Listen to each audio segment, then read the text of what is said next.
What up, everybody? Welcome to the Smoking Tire Podcast. Today's episode is brought to you by Simply Safe Home Security. I have been using my Simply Safe at my new house for about 6 months, and it is awesome. It's so easy to set up, easy to customize for your home's needs, and it's an advanced system, whole home security that put you, your home, and your family's safety first. Basically, when you go online to build your Simply Safe system, there's a whole list of options, from motion detectors to glass break sensors, heat and water sensors, door open sensors, security cameras, indoor and outdoor, a video doorbell, remote key fobs for your keychains, and then, of course, the app, all of which connect to each other super easily, super simple to set up and add new devices, super easy to monitor using that Simply Safe app at home. There's 24/7 professional monitoring, and Simply Safe's agents take action the moment a threat is detected, dispatching police or first responders in an emergency, even if you're not home. Simply Safe has proprietary video verification technology so that monitoring agents can visually confirm the threat in order to get higher priority 911 dispatch. The monitoring plans are very affordably priced at just $1 a day with no long-term contract or hidden fees, because feeling safe at home shouldn't break the bank. This system is great for apartments. It's great for houses. It's great if you wanted to keep your older relatives safe. It's great if you go out of town a lot and you want more than just an alarm. You want something that could tell you if there's a fire or a flood, a break-in, all kinds of stuff. It's pet-friendly. And you can customize the perfect system for your home in just a few minutes at simplysafe.com/tire. Go to simplysafe.com/tire today and claim a free indoor security camera plus 20% off with interactive monitoring at simplysafe.com/tire. Also brought to you today by Evercoat Body Shop. I don't know if you've ever even thought about doing your own body work at home. Maybe you're a professional, maybe you're not. Maybe you're just restoring an old classic or fixing up your daily driver. But whatever your project is, Evercoat Body Shop has the right product for your project. Evercoat takes the guesswork out of body work. It's a simple 3-step process. You just prep, fill, and sand. Their perfect mix guide makes it easy to get the right ratio of filler and cream hardener, drying in about 15 minutes, and sands up to 50% faster than the competition, so there's less waiting around. Evercoat is the #1 brand used by professionals, and they can help you get professional results too. So head on down to your nearest Advanced Auto Parts store and ask for Evercoat Body Shop products by name. New sponsor this episode, Berryman. You ever heard of Berryman? It's the gold standard in fuel additives. Their product quickly disperses moisture and dissolves gum, varnish, and other fuel residues from the entire fuel system, fuel tank, lines, injectors, valves, rings, and pistons. It's uniquely formulated with Berryman's exclusive high-energy solvent technology, and regular use ensures higher compression, fewer repairs, lower operating costs, and increased spark plug and injector life. Berryman's fuel additives are catalytic converter safe, O2 sensor safe, and here at my business, Westside Collector Car Storage, we have a lot of cars that do a lot of sitting. Cars in long-term storage, vintage cars, high-value cars that their owners really care about. And we have started using the Berryman products to not only clean out the fuel systems of cars that get driven regularly, but are old cars, but also as a fuel stabilizer for cars that are in long-term storage to resist that fuel breakdown and the negative effects of leaving cars with fuel sitting in the tank for a very long time. Berryman products are all American made since 1918, 104 years, folks. And Berryman is available at your favorite automotive retailer or auto parts store, or of course at berrymanproducts.com. Check them out and keep your engine safe and running great. And of course, as always, we're brought to you by Off the Record. They have a system that is exceptional. I love Off the Record because I don't have to worry about getting pulled over, getting ticketed, having that affect my insurance, having that affect my finances, and the speeding ticket system, right? It's not just the ticket. It's then the insurance, the court system. It's all a racket, folks. It's not really designed to keep people safe. It is designed to extract money from you. Exit that system by always fighting your tickets with Off the Record. They have coverage and a network of attorneys that they will connect you with, qualified attorneys in your area that cover 97% of the U.S. population.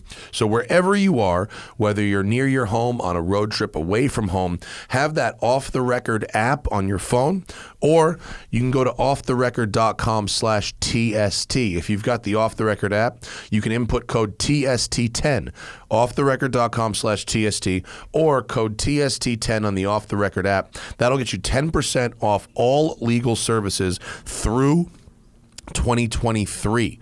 And frankly, we'll probably extend the codes past that because it's been a very successful partnership. A lot of you use Off the Record. I've gotten so many emails from people that used Off the Record successfully, and they were happy with the fact that they are not part of the financial system that they didn't really want to be a part of in the first place. Got those tickets off their record and no insurance penalties or anything like that. Offtherecord.com/TST or code TST10 on the Off the Record app.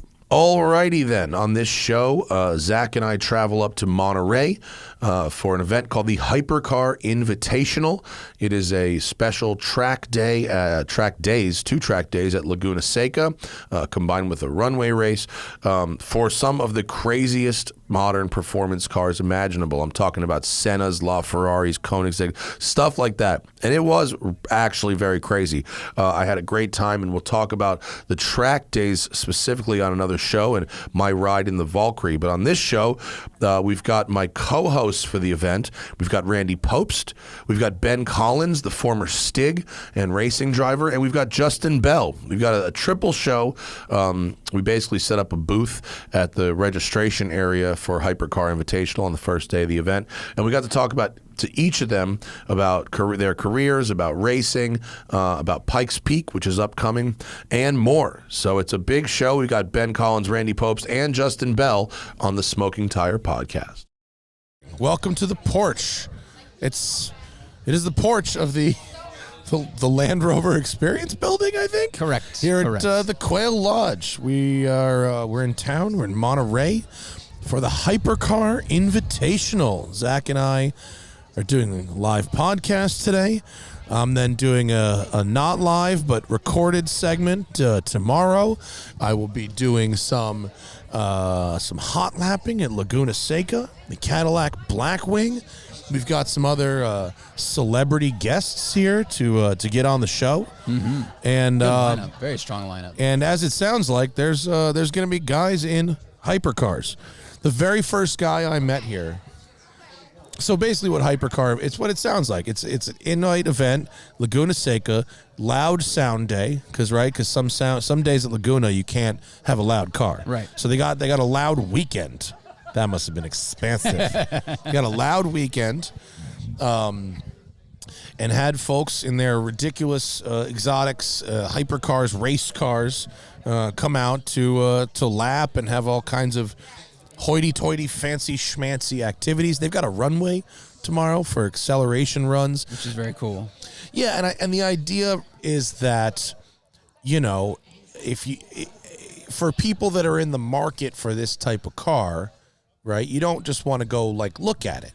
You want to see it in action. You want to see other people driving them.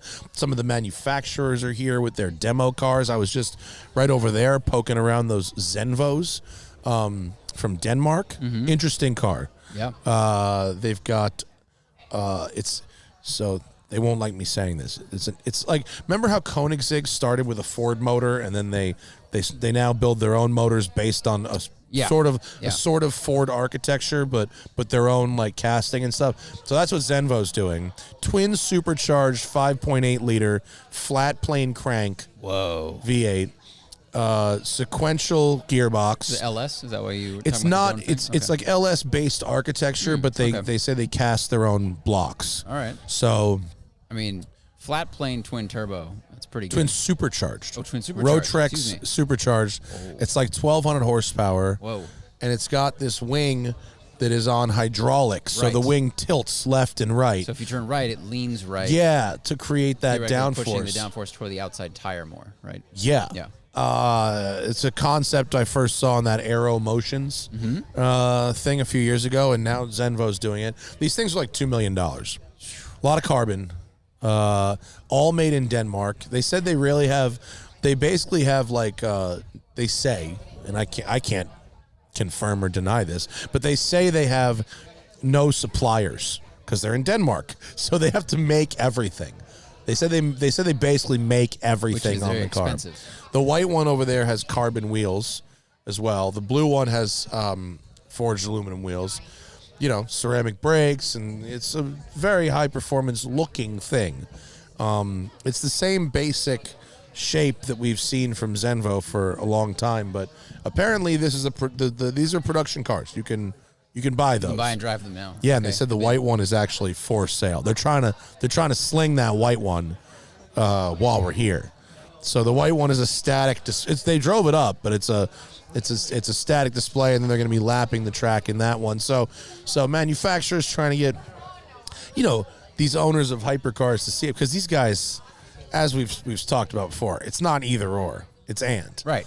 The first dude we met here that was sitting over there when we got here rattled off a list of like $30 million in cars. I mean, Yeah. insane. I mean, one guy was talking about he pulled up in his 812 super fast. Yes. But it's not his track car. He's tracking like a GT3 RS. Yeah, no, it's cup car. Cup He's car, got a sorry. cup car. Yeah. And So the and 812 his is a 812 daily. is his street drive car. Right. And the dude with who was the first guy rolled up in a SF90, but he brought a Lamborghini Essenza, a Senna GTR, a Ferrari FXX, and a... You brought all of them? All of them. Yeah, all of them. Whoa. So, okay. Okay. Here we go. We're at that level. And I imagine it's going to be... We're going to see some, really, really ridiculous things. And there must be something going on with BMWs, because I've seen like 7 lowered BMWs pass us here from the porch of the Quail. Well, they might be rescuing a friend of theirs that broke down, because I see an E46 right there. Yeah, and I brought a Blackwing. Cadillac hooked it up, stick shift Blackwing, CT5 Blackwing. Mm-hmm. The tires are pre-shot. The tires are. I didn't do it. Oh, there's I see a Randy there's Pobst. people rolling in. Yeah, there's a GT3. I see a McLaren 620R. Is that Randy? Where's Randy? Oh, he walked by on the right. He's wearing. Oh, a he red walked shirt. by. But, And more McLarens. I see an Aventador SVJ. Cars are rolling up. Let's get. Hey Yeah. Ben, can we borrow you?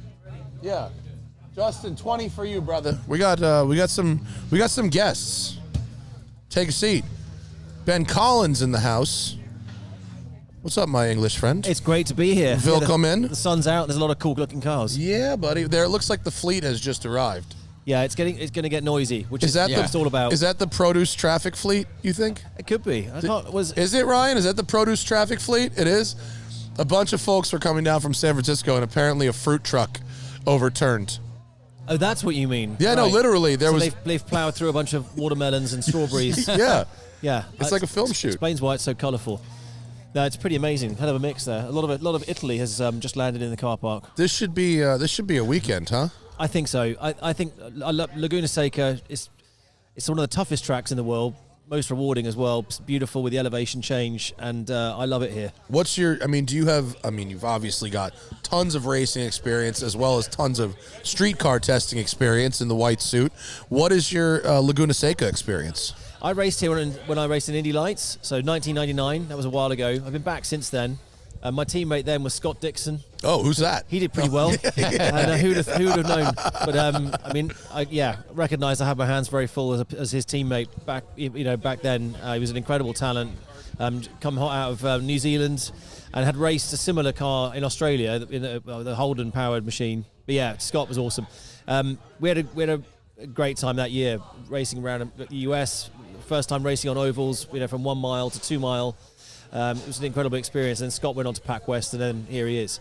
I went a different direction, so I ended up going back to Le Mans and doing 24-hour racing and those other cool stuff. But yes, Laguna. I mean, I just love this area. This part of California is just stunning. So we got a great day tomorrow, heading to the Big Sur, doing our little bit of rallying, and And they got a runway for us too. That's going to be good. Yeah, some I mean, it'll be interesting. I think it's a little over a mile. It's 6,000 foot. That's a big one. It's a big one, but they don't have timing. They're trying to keep it's like, here's a runway, now take it easy. Because we got some really fast cars coming out here. I think we can put them through our paces a little bit. I mean, I know it's only driving in a straight line, and that, I love it. It's always really interesting.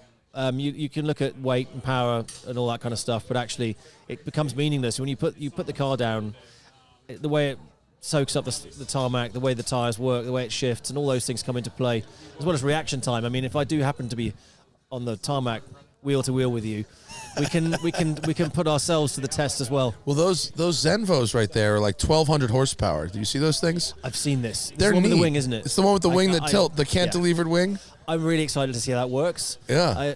Aerodynamically, I don't understand it, so I'm going to have an in-depth conversation with the engineer because it just looks crazy. But I think it leans into the corner, I believe. But it looks like the kind of ironing board just sort of that I would put together and assemble. It would be off kilter.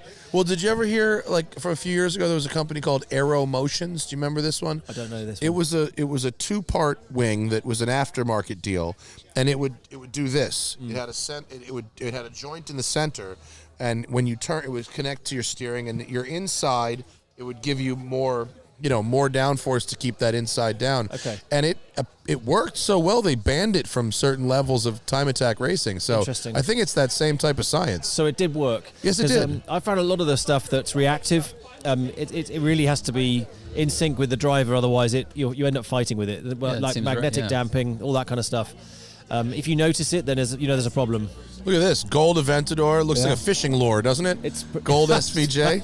That'll be a big fish. That's ready. We're ready to catch a bass with that.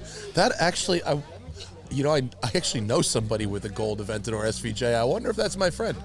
We'll see. You cannot go with the tame color with a Lamborghini. That's for sure. No, You or you really have to. Like, I don't know about you. Like, I like my hatchbacks in neon colors and my supercars in more muted colors. Okay. No, is that something wrong with me? No, I mean, I like that you can be so picky. That you can, If I was given the choice. You can choose the colours. Yeah, I know what you mean. Like your personal preference. I like the aggressive colours definitely, and I think that with the Lambos, people are getting more and more creative and crazy. Well, you just bought a hot hatch yourself. I did. Didn't you? Yeah. You got a Delta, right? Got a Lancia Delta Integrale, not the Evo, which is interesting. I tried them and. Actually, the difference between the two, if you're into these Can you cars, really feel the difference between the two? there's a big difference. The Evo, they widen the wheel base, basically, the track, we call it. For performance, you can squeeze out a little bit of extra performance, but you really have to drag that out of the machine. So for rallying, you'd have to absolutely rinse the thing to get the performance gain. And actually, it makes it less dynamic to drive. So in a road setting, you want to have that feel and that turnability. That's what I like. Huh. So it's not as aggressive looking because it hasn't got as big body panels, doesn't have the funny little wing. I like that. It's it's slightly more of a sleeper, but it's got the same power, same drivetrain, and I think it's more maneuverable. And what color did you get? It's red. Okay. Yeah. So All it's right. a bright So colour. another For me, one- that's like, oh, You got to get the white wheels on there to really set it you off. think? Right? Yeah. Go full Marlboro. you want to go for that? Yeah, the white wheels are good.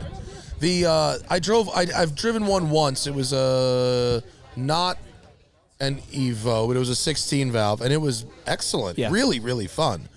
I got it immediately why people would like it. The handling is there. I think the turbo really brings it to life. You've got to have that snap out of the corner, and So I think it's the 16 valve turbo on is what seems to work. So you've, in your career in television, gotten to do a lot of really fast road car testing, and you've also done proper racing from open wheel, enclosed, prototype, all kinds of stuff. Where do you think, where do you think the gray area really blends between the upper level of performance street cars and hypercars and racing cars? Well, that Lancia is probably the perfect example because of the differential. It's basically a rally grade drivetrain that's been put into a road car, and I think that's pretty quite early on to have had something that was so comparable. So that's so similar to the rally car, apart from the Marlboro sticker. Yeah.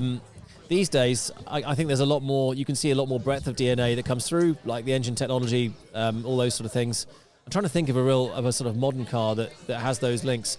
The great thing with GT racing and at Le Mans is there is a natural crossover with the chassis, but if you look at them, really it's stuff like the headlights and the grille that mimics the road car, and then everything underneath. Even I was researching. I did the Aston Martin book, and so I thought, the DBR9 and all those, that car must have some proximity to the road car, and it doesn't. I mean, actually, the chassis, I think, a lot of it was based on the Ferrari, which was a GT. Again, was purpose built, completely purpose built. So the styling is there, but actually, so. That's not being too cynical. Obviously, a lot of the engine tech does come through, and that Le Mans winning engine, I love the story of that, the V12 that was actually built in America by the engineers at Ford, which is such a cool story. And they remember the Indigo? No, what is that? The Ford Indigo from, I think it was 1996, was this very crazy concept. I'll have to show you a picture of it, which was the concept that they put that Ford put this engine into. And it was weird looking. I mean, like a flying saucer kind of thing. I loved it. I thought it was the coolest. And they were obviously never going to build this thing, but they figured out that they could put it in the Aston. Interesting. And really interesting engine. Well, I love it that the designers did it on the quiet. So it was a Skunk Works project that even the senior bosses didn't know about, and but they did it with Le Mans in mind. They thought if we can build an engine of this scale, it could end up in a Le Mans car, and it did.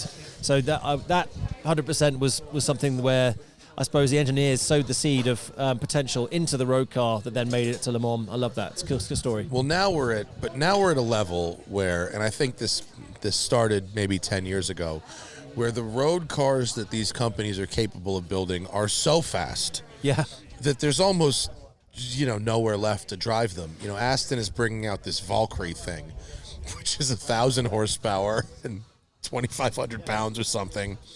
And I asked if I could have a go, and they were like, "You're not fitting in it. Straight up, you're too tall. You're not fitting in it." Oh wow! And I was like, "Okay, well, if I can fit in it, can I have a go?" And they're like, "This thing is like super crashable and scary, and we're really only allowing like this one guy to drive it." And he races in Formula One. And he races it basically. So you need an FIA super license, Formula One grade. Otherwise, and $4 million. Great. To buy one of these things. So it's pretty niche. Yeah. I mean, and that's something that people can just buy now. I mean, we've gotten to that level where the overlapped performance is so high. Well, what was funny, I drove the Ferrari Sf90 recently, and I love 1,000 horsepower hybrid. 1,000 horsepower. Crazy. So I thought this is going to be difficult, challenging. They've worked on their the Manatino system, the traction control, which, kind of think, oh, boohoo, it's going to kill the fun. The way they've done it, where you can scale how much you turn off. So actually, before you turn the system totally off, it feels like it's off. So the car will glide sideways, and you feel like a bit of a hero. But at the point when you run out of talent, it's immediately there, and it just scoops you up. Yeah. And if you didn't know any better, you'd think, oh, I did all that myself, but you didn't. It's a really clever way of managing it. And then when you turn it off, and you really have got then the full-scale weapon. Yeah, the amateur hero mode. Yes. That's what you really want. McLaren has a good... The last setting on the McLaren 720 and 765 is the same kind of hero mode. Somehow they're still making them drivable.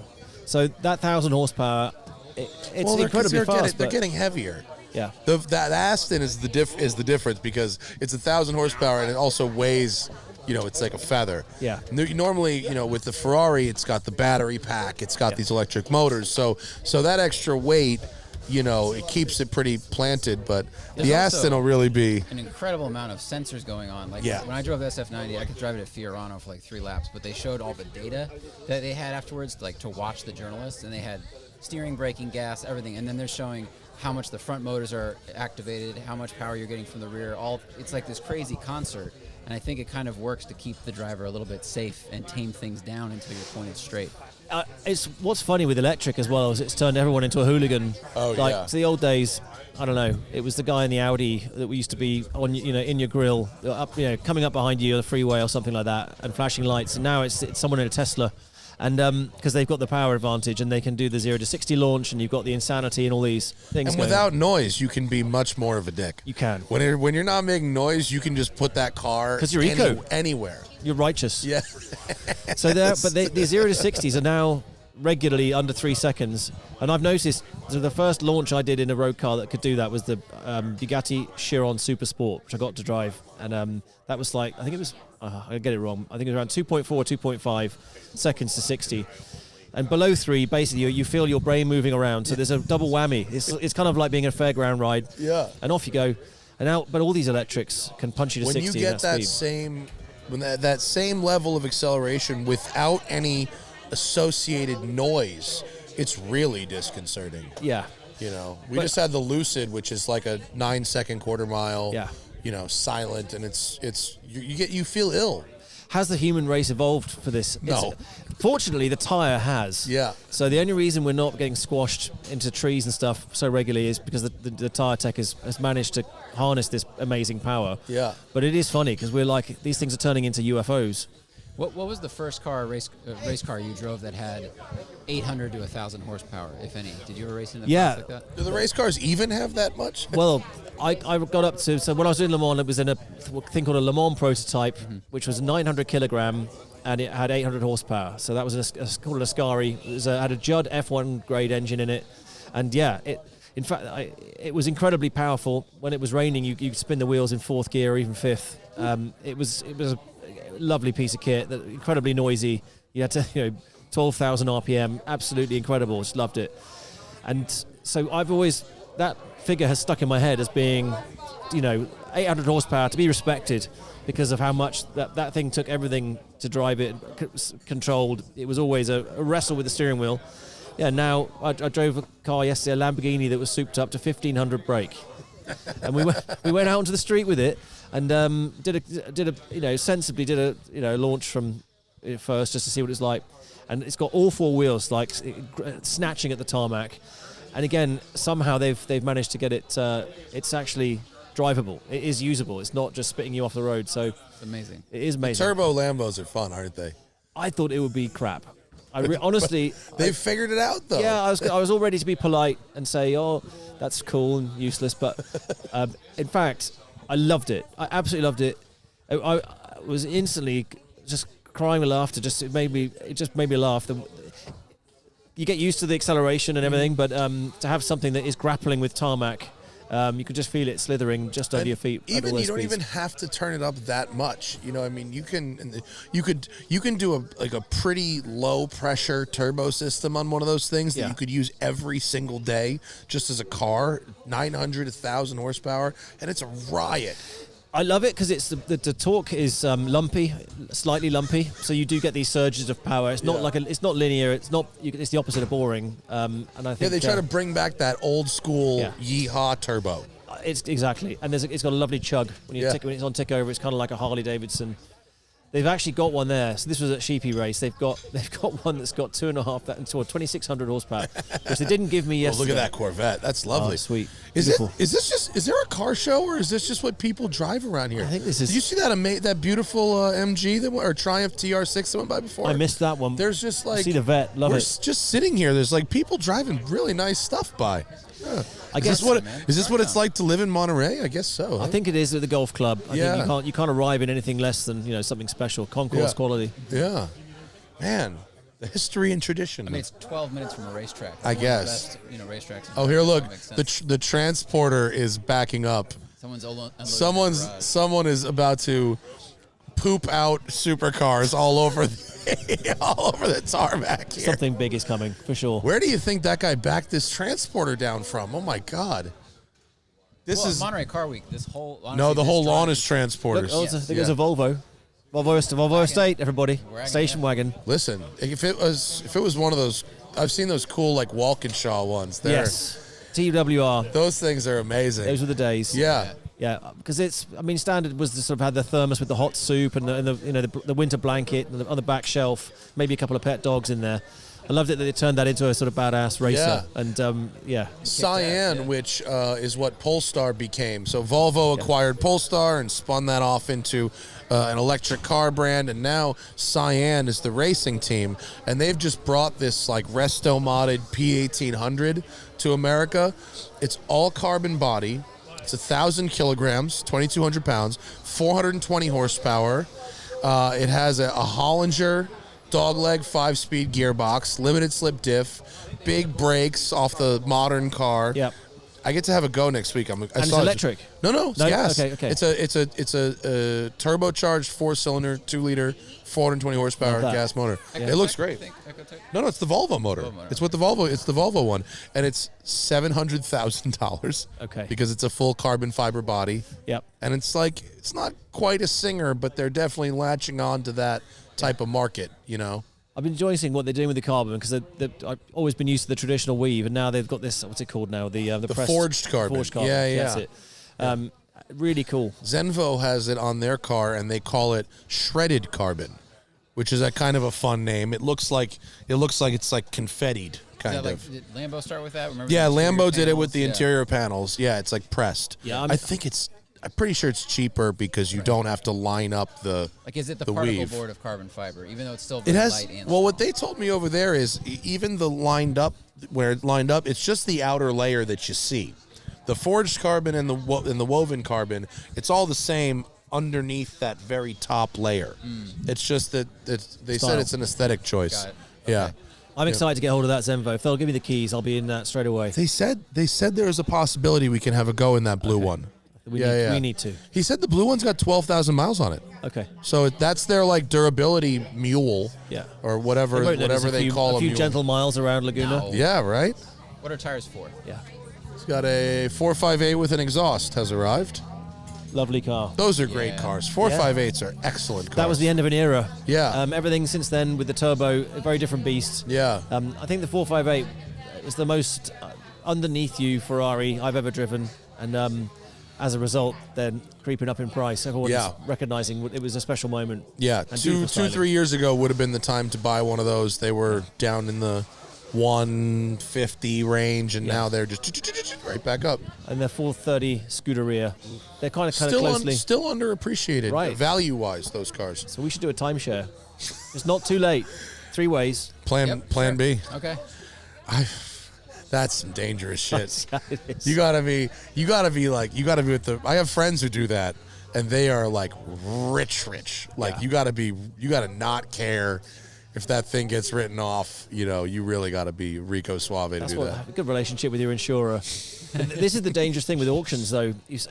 If you set through the door, you're asking for trouble, and it's so addictive. Yeah. Because the buzz in the room is terrible. You Well, see now something it's hot, all like- about the online auctions. Now it's all about online shopping. We don't even want to, because you know what's crazy is like at my shop we help people sell their cars online. It's one of the things that we do. And while the auction is up, you know, we make the car available 7 days a week for inspectors. Yeah. And we've been through like 6 of these. You know how many people have come to inspect the car? Not enough, I reckon.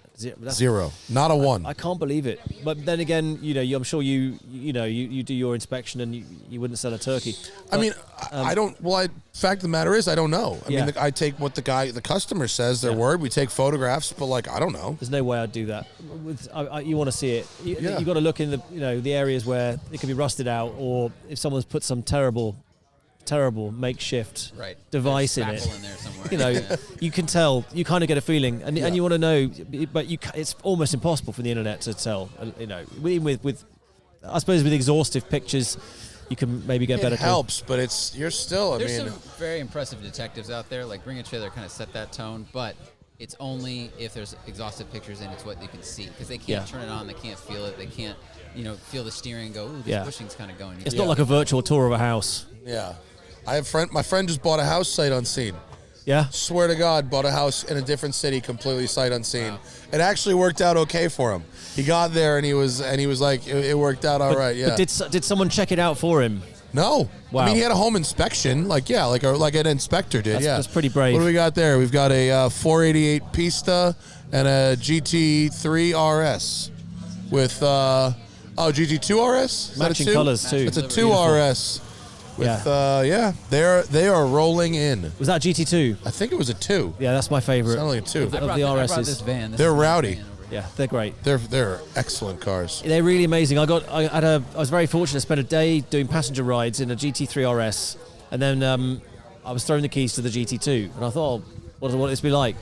And the difference between them was really remarkable. And the way the GT2 will just dive into the apex, it's just got that much more precision with the front end, so you can really put it where you want. I think it's even wider front end than the 3, right? Yeah, I mean, I was surprised. I just thought that there was that much difference in pure handling. I mean, when you get on the power, the turbo obviously gives you a bigger surge, and that was great. So, but it just had a way better steering on it. Was just way better.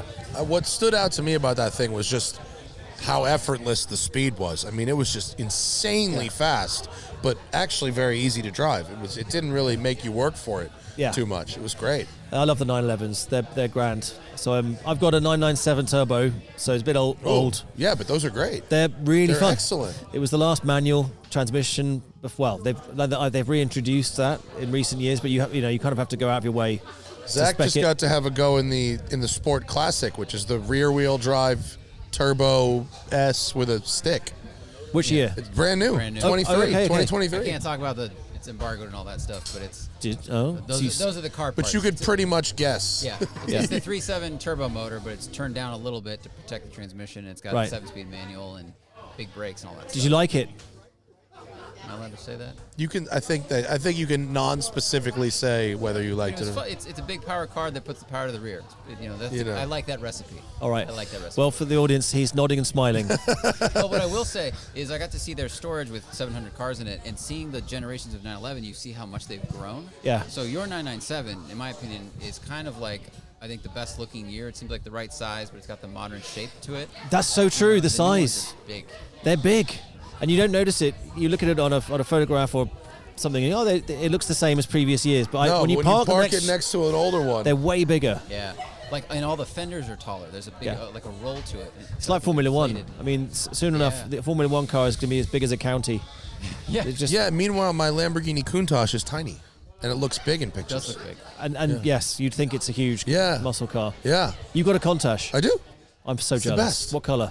Red with gold wheels. Yes. It rules. I love that in black. Sure. Black works. That I remember watching Rain Man. That when they're coming off the boat, just love that scene. Yeah, They're all parked up, all the different colors. Yeah. Such a cool film.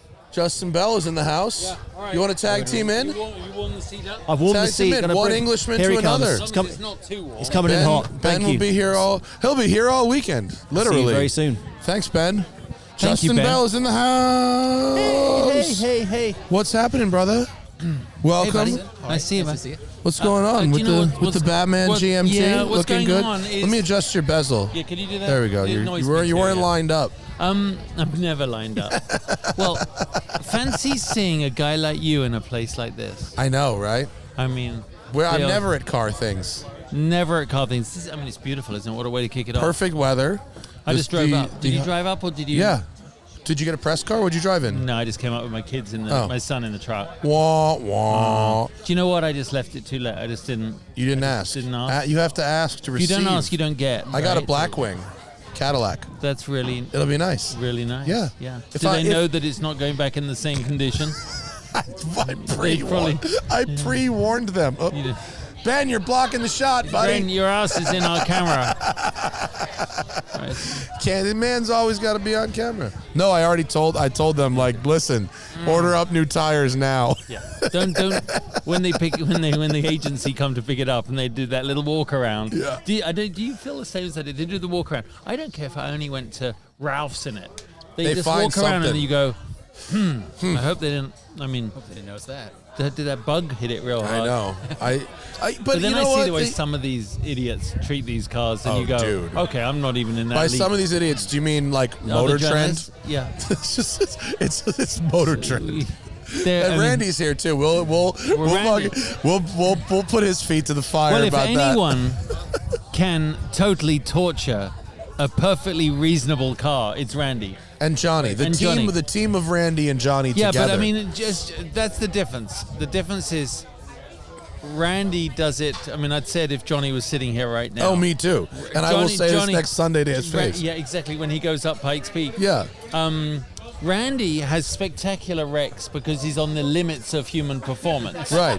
Johnny's going for the glory with the photo. Jonny is, we love him, but the history books will never say Jonny was the fastest man in that car. But he said, hold my beer right before sending actually, it, and we love that. Jonny doing Pikes, just for anyone listening, Jonny Liebman is doing, our dear friend, is doing Pikes Peak. And do you know, when I heard, I called him and I went, do you realize what the fuck you're doing? I said, I've done Le Mans 12 times, and I slept less that week of Pikes Peak than doing Le Mans. Because of nervousness, because of the altitude, because of the time of day. What was it? Because of the danger that it involves. Really? Absolutely. For me... Is it because you see the cliffs? Why is it? Yeah, 10x more than doing Le Mans. Really? 240 miles an hour, there's 30 miles an hour at the straight of Le Mans. It's not as dangerous as Pikes Peak. I'm actually shocked to hear that. Yeah. It's really. Yeah. Just because you're acutely aware of what could go wrong if it goes wrong? Yeah, I think it is. So it's so a bit like that interesting. There's no margin. Yeah, right? no much. It's a bit like that funny game I'm sure we've all played, right? You know when you're walking along a piece of curbing, right? You could walk it, and you walk along and you could. It's like a little tightrope, but it's easy to do, right? You walk in a straight line, it's 6 inches wide. Now pretend there's a 1,000-foot drop on that side. I would hold on to it with my legs wrapped around it and slide, right? Totally. No reason I should fall off more. I just thought Pikes Peak for me. I never got to the 914. Some really cool cars coming by. Jeez, the look at that. 914-6 race car. That's a sweet. That looks cool, doesn't it? Sorry, continue. You were doing. No, we're distracted by this metal coming by. by. Isn't that the idea? Yeah. I guess it's like we're like the old guys in the Muppets sitting in the balcony, staring at. No, Just but judging. I admire Jonny a lot for it. He's taken advice. But you're having grown up, son of an accomplished racing driver yourself. When you did Pikes Peak, you were like racing. So to win, I feel like Johnny's doing it just. He wants to go fast. He wants to put up a good time, but he's doing it for the story and the experience. He's going to get to and the so top. it might be a little less scary when you're just driving it like that. Yeah, I mean, I like think if I was driving it, that's how I would be doing it. And to get to the top, you come around that last left-hander, and you see the flag out, and you go, "Thank." I made it. And then 6 minutes later, it started snowing. Yeah. It's the only place where the longer you spend in the car, the tires, as you got the tires are getting colder. Yeah. It does not happen at Laguna Seca. Oh, that's interesting. They get you're colder. struggling to keep tire temperature in. Oh. And just mind-numbing. But wait, because of the altitude, do the temps go down and the pressures go up? Does the tire pressure get higher inside the tire as you're going up? Not if they're running nitrogen. But some engineer is going to be screaming at his iPod right now. Yeah. No, but what car did you run? I ran that Lexus. It was called an RCF Concept, GT Concept. It was. It came before they started racing in IMSA. It was a year before. They were just testing the waters and things. Car looked gorgeous. They got tested at Fuji. And someone went, he doesn't need first gear, because at Fuji you don't. They've never been to Pikes Peak, where you really do need there's first hairpins, gear. And so it was like, and was first gear just really long, or just? They just figured they didn't need it. So you need first gear in some of those hairpins, like 26 of them or something. But all I know is I started out with a theoretical like 450 horsepower and ended with about 70. It felt like. I mean, that's why I'm not worried about Jonny. He's driving a GT4 Club it's a Sport. Perfect car. He'll have 115 horsepower by the time he gets to the top. Exactly. And he's in. And I saw him last week. He's in racing weight. Yeah, no, he's ready to go. He's looking good. I'm being sarcastic. Are you going? No, I'm not. Zach and I are going. Are you gonna go? Yeah, we're gonna go. What are we gonna do? Are you gonna do a show? That's an interesting question. We're gonna do shows. We're going to set up at the finish line of the practice days and record shows like this with drivers stopping to sit and chat with us. We got a Ford Lightning, the electric truck, and we're going to get some induction burners and cook bacon, egg, and cheeses for everybody. I think it's and the bed, cook some breakfast. Do you know what this tells me? That we have our priorities in order. Exactly.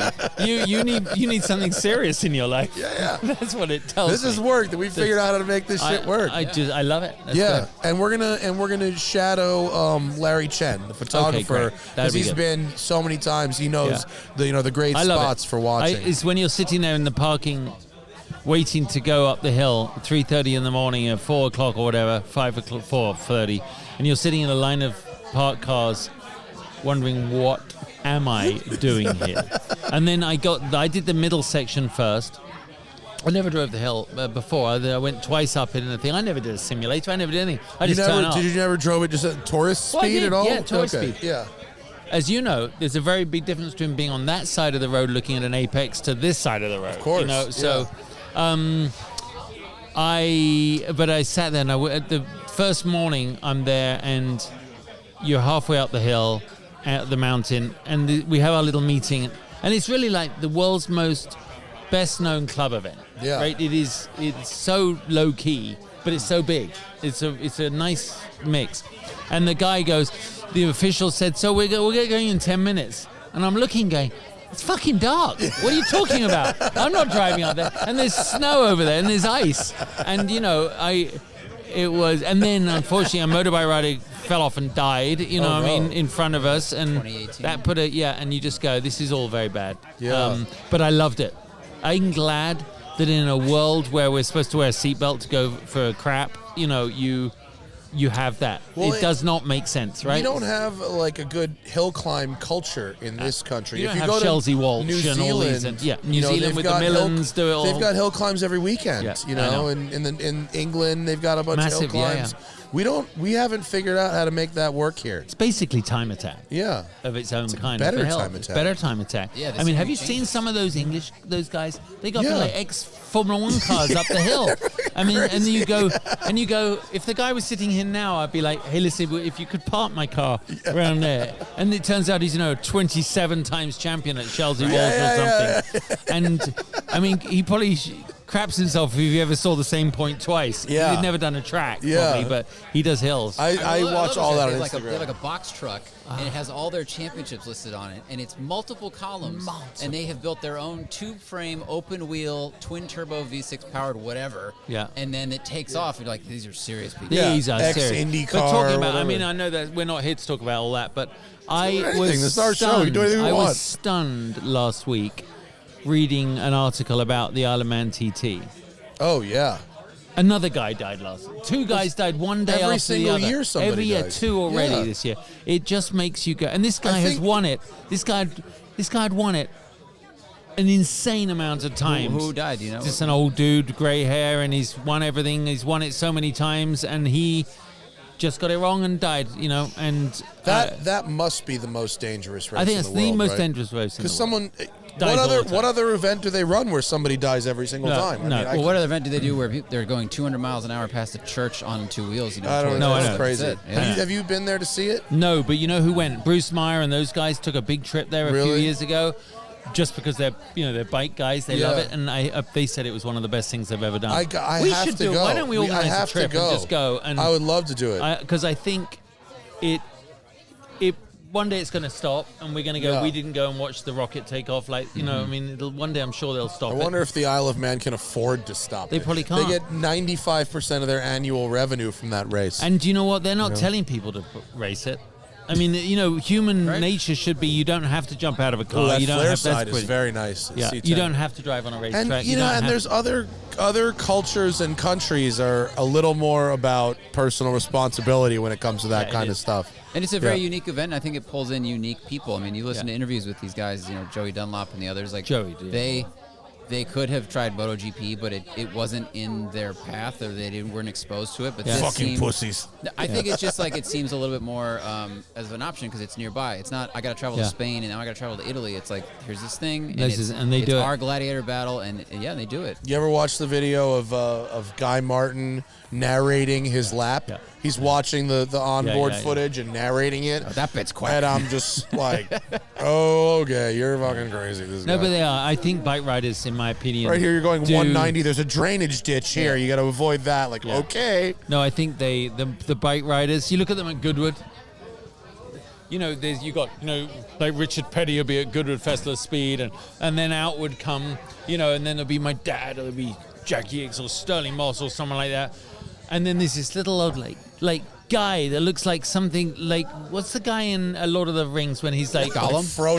Gollum. He comes out Gollum and he's got this little leather thing on and he's got like a hunchback and then he like gets his leg over on the bike and fucking takes off like a lunatic. It's And okay, he's- buddy. You're gonna beat this thing. And and they are like geniuses, and they're all mad as F. They really are. Yeah. Someone just beat the motorcycle quarter mile record. I think they did 260 on a bike in a quarter mile. No thanks. 260. No thanks. Crazy. I mean, effectively, you've got a rocket out of your ass. There's when your you- 90 there's a 918. Very low key. So on cue. Oh, what Oh, there you t-shirt go. am I wearing? I was Justin? wearing my own race car that I won Le Mans I got in. sent this by a fan called Tommy Kendall. No, actually, Is he just no, it trolling wasn't. you No, by he sending gave you me this the shit? McLaren one. This was sent to me by Jeff That's Mosey. a cool shirt. And You raced that 98, car. I won, this Viper was me winning Le Mans GTSR. in this Is car. that GTSR? GTSR. GTSR, right? Yeah. And this was 98 when we won the race. Was that a fun race car to drive? Yeah. Way better than the road cars. The whole thing with the Vipers was people would say, oh, your race car, you're racing a Viper. The Vipers are horrible on the road, that first gen. I went, our car has nothing to do with your car. It was a full-blown carbon fiber race car. It did have a bit of Viper in it, but it was as good as the Corvettes are now. So then I get in the road car and scare myself shitless. And then get back in the race car and realize they were nothing like it. But Those early cars are kind of getting in my head a little bit as being a little charming, aren't they? They're charmingly shitty. Because they're badly behaved. And as we get older, we love I those love the badly behaved. They're going to have sometime in all these cars. Can you imagine when the next range of Teslas, whatever, Lucids are going to have AI that can tell what our intentions are. Right. And you and I aren't even going to get out of the parking lot. They're going to say, no. Just kill me. And just kill me. Kill me. That's when a Viper, a first gen, any of the Vipers. The ones with the plastic windows and shit, all of a sudden I'm like, ooh, yeah, no, I know. that's charming. Well, I had one of the GT2s. It was very funny. After we won the championship, 97, we went, it was in the middle of that big Daimler Chrysler merger and all that. I thought I was going to be racing for Mercedes the next year. I thought, I won the championship for Chrysler, it's going to be great.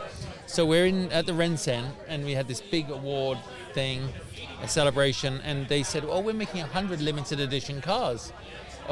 Special GT2 spec at the time, it wasn't spec, but they're calling them GT2s.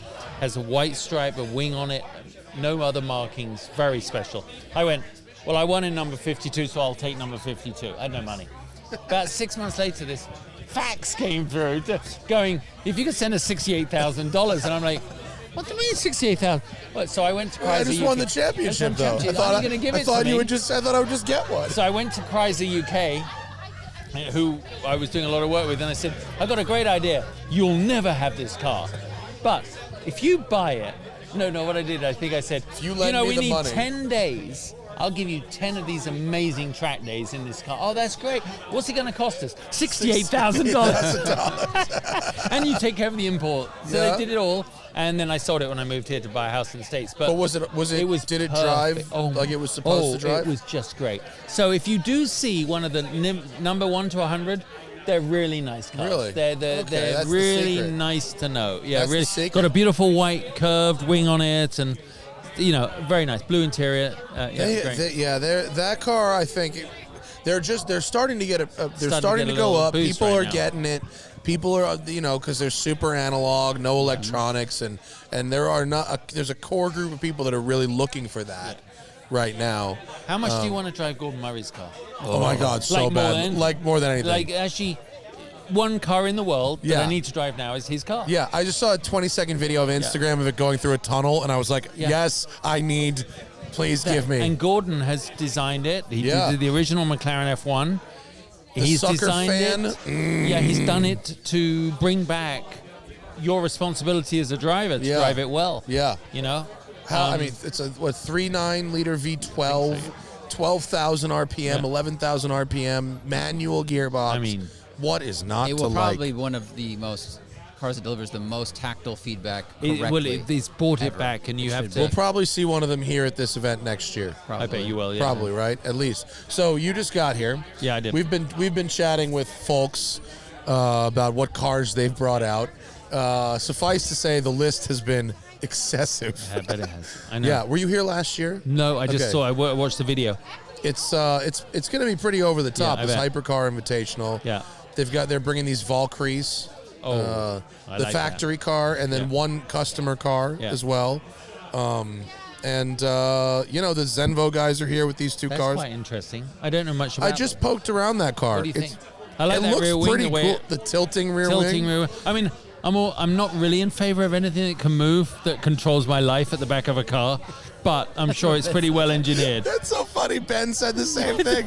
The racing driver, the amateur rich guys What around the here are fucking like, cool? ooh, yeah, cool. And the racing drivers are like, nah, I don't know about I that. don't know about that. We've seen what DRS does, right? Now imagine the wing comes off. Because like, what if you have to counter steer suddenly? Does the wing then flip the other way? Well, I don't Well, know. it's, No, it's interesting. hydraulic, not electronic, But is so it- it might be able to go fast. I Does don't it know. react to steering I angle don't, or yeah, I don't know. G-force? Yeah, snap oversteer. It could be a and electronic's could be an issue. faster than hydraulic. That's why But Range Rover went to It's electronic 1,200 for horsepower. It's a lot of fucking power. It's a The lot world of power. needs 1,200 Of horsepower. course it does. I Of mean, course it thank does. God. I don't think we're going. Well, actually, that's bullshit. What I'm saying is because mankind's pursuit of just stupidity in fast shit will, I think, always exist. You know, part Sure. of me is like, oh, this is our future's crap. You know, with these electric cars, but actually, no. It's not. We're going to be sitting here going, can you believe they got 3,000 horsepower? Yeah. This thing does. No, It'll actually make you I have think that the hemorrhoid as it takes off the We line. will have that. My concern is the hollowing of the middle. Yeah. My concern is that we will run out of reasonably affordable, engaging Good. cars. The There'll M3s be- of the world. The people with $1 billion will have plenty of choices Yeah. of what to buy. Everyone else is not. That is Everyone a else is really screwed. good point. You know, and as someone whose job it is to review consumer grade Yeah. sports cars, You're gonna be having a it's really really- cutting in on my action. I know. We're gonna be doing. You know what we're gonna be doing? We're gonna be going. People are gonna say, and I've got a nice '68 Mustang Fast. Yeah, I'll be there. Yeah. You know, and now you'll be like, oh, it's all right. But Yeah. you know, we're gonna be. I mean, you're gonna have people like the Bruce Myers and the Canopers and people and you going, talking like drug dealers on a corner, going, I've got 50 gallons of race gas. I'll see you out at thermal, right? You know, I mean, that's what we're gonna be doing. Yeah. Have you ever ordered drums of race fuel to your home? No, because when I was sponsored by VP, I did not need them to come to my home, but I did have them delivered. Yeah. I'm getting this Porsche that has, you know, the pump gas tune and then the race gas Okay. tune. And, you know, it's fine on the pump gas Yeah, yeah. tune, like, no problem. But they were like, it's really a lot more fun on the race gas really? Oh tune. my God. And so I've inquired about what it takes to get a drum shipped to your house. Turns out it's No. not a big deal at all. It's not a big deal at all. Credit card online Yeah. and off it comes 50 on a gallon drum, right? 50-gallon drum with one of those. That's only one of those $1 million. shanty- One of those Yeah. shanty hand crank pumps. Yeah, no, that's what you need. You know, regular gas is so expensive right now that Race the fuel the racing gas is actually No, not no. so bad Hey, by what's comparison. diesel at the moment? Has that gone More. up? It's Diesel's gone up more than super. Because I was thinking that we were talking about trucks on the way Yeah, up. no, the diesel's a real problem, and shipping cars has gotten very expensive because of it. Well, we host Pebble Beach, Yeah. with Sandra Button and the whole crew. So I was up here 2 weeks ago for meetings with Jason, and there's a point. It doesn't matter how rich someone is, when it's $100,000 to ship a car from Hong Kong, Yeah. or 75 or something. You go, Yeah. it's okay. yeah, fuck it. Fuck yeah. it. And people do that. They still have some incredible. Well, I've cars always coming. thought it was GT2 RS going by. Yeah. I've always thought it was interesting that especially for the, it shows you how prestigious the Pebble Beach auctions are, that somebody would ship a car from the other side of the world to be auctioned off here in person. And if it doesn't sell, now you got to ship it back. You're 150 grand down. I mean, it's really crazy. I know. But it's just a decimal point. There's a isn't it? number that sounds so insane in your head. People that don't understand what to do. It is amazing to think that we are 3 months, less than 3 months away, June, July, August, 2 months away from this being the epicenter of modern car showcase. We've been reminded of it this whole time we've been sitting here. We've been sitting here for like an hour and a half. Cool cars keep coming by, unrelated to this event. I know. There's classic Corvettes and British Roadsters, and a guy. I just watched a guy throw his golf bags into a Jaguar saloon from like the late '60s and cruise away. Like it's just here. It's already here. I was saying to the boys, Oliver and Grant, his buddy. When Ollie came out with me because he just graduated from college high school 2 weeks ago. So he came out with me just to be with me. And we drove up and we walked out of their meeting, the Pebble Beach Concours offices, like a couple of miles from here on the left. And as we walk out, there was a 275 GTB 4 in that silver that only Ferrari can do. And you just go, I mean, this is a car. That was a car show on its own. We're just here. Yeah, we are here for this now. I didn't know whose it was. I mean, anywhere else, I mean, you wouldn't expect it, but here it's just like that's what you do. Yeah, and I'm seeing folk. I can really tell. Hello, the folks who, you can really tell there's some really rich guys here because they're really. It's the proper California underdressed. I was about guy. to say underdressed really / not quite dressed properly at all. It's all about wearing a $25 T-shirt and a $25,000 watch. That's the attire for this event. Also known as Matt Farah. You don't think I dressed for the event? I dressed for the event. Well, I guess it is. I did. I wore my best watch and a cheap basic T-shirt. You came to look part of the thing. I'm ready to play. That's what I did. So what are we expecting from this weekend? Well, we've got a nice street drive. Yeah. We've got I was not here last time. This is my first time. Oh, okay. But I've got this Cadillac Blackwing. I'm going to be lapping Laguna with. You're going to be taking some laps and some things, presumably. Yeah, I got my gear here. Yeah. We were 20 minutes from the house, and I went, my race bag. Yeah. Shit. Turn around, went back and go out. That's why I was a bit late. But, no, I mean, the tour tomorrow, they're going to love it. Yeah. They got a runway. A runway. That'll be fun. Yeah. I'd like to see your car take off down there. That'll be good. I'm going to run that. It's someone else's car. It's the best. And I'm going to get the boys a couple of rides, and I guess, just. And there's I'm a race car studiously avoid being driven by owners of these cars, though. That to me. You don't ride right seat. I don't ride right seat. No, I don't ride I don't right anymore. Seat I used to. Well, there is a number.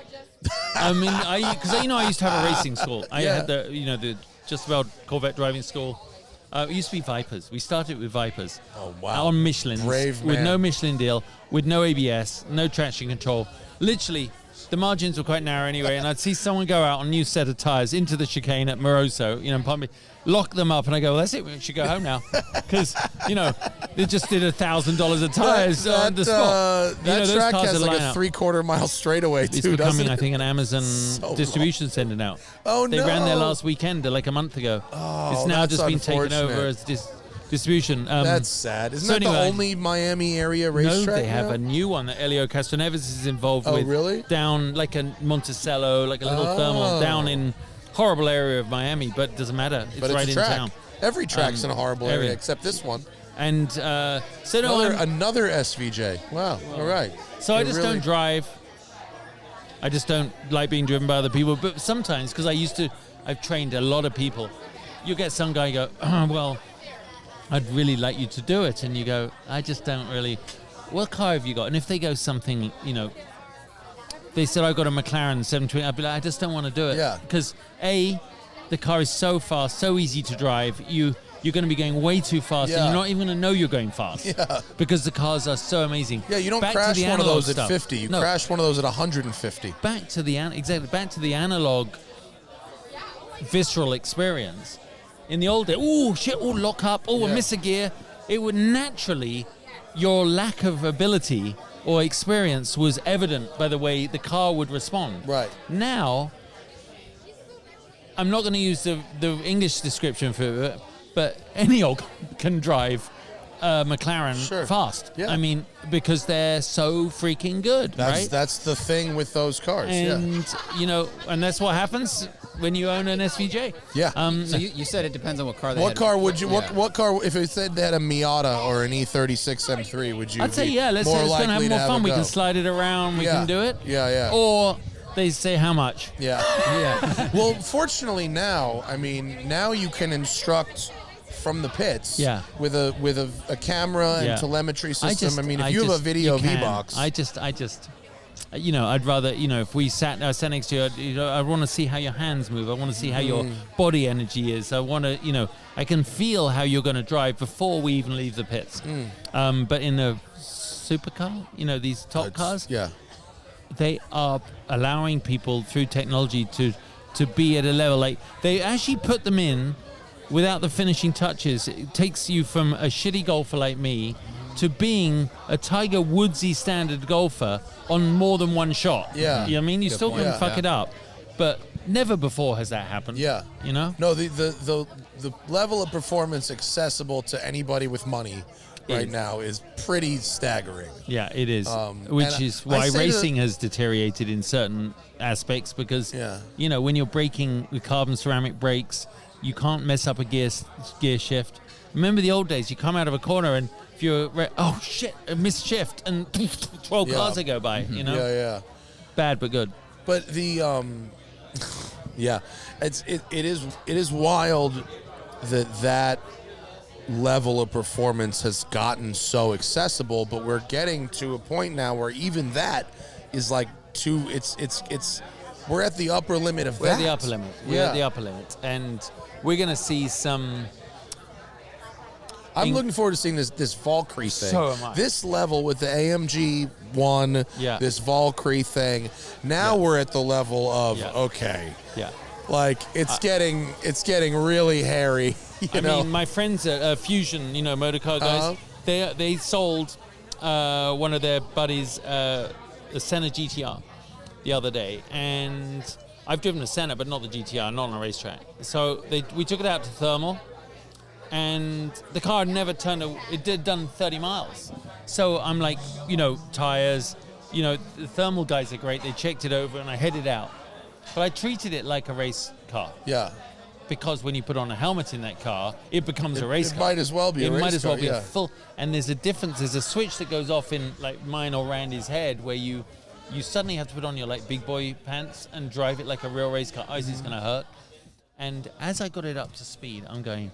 This is absolutely blindingly outrageous. I mean, I was absolutely blown away.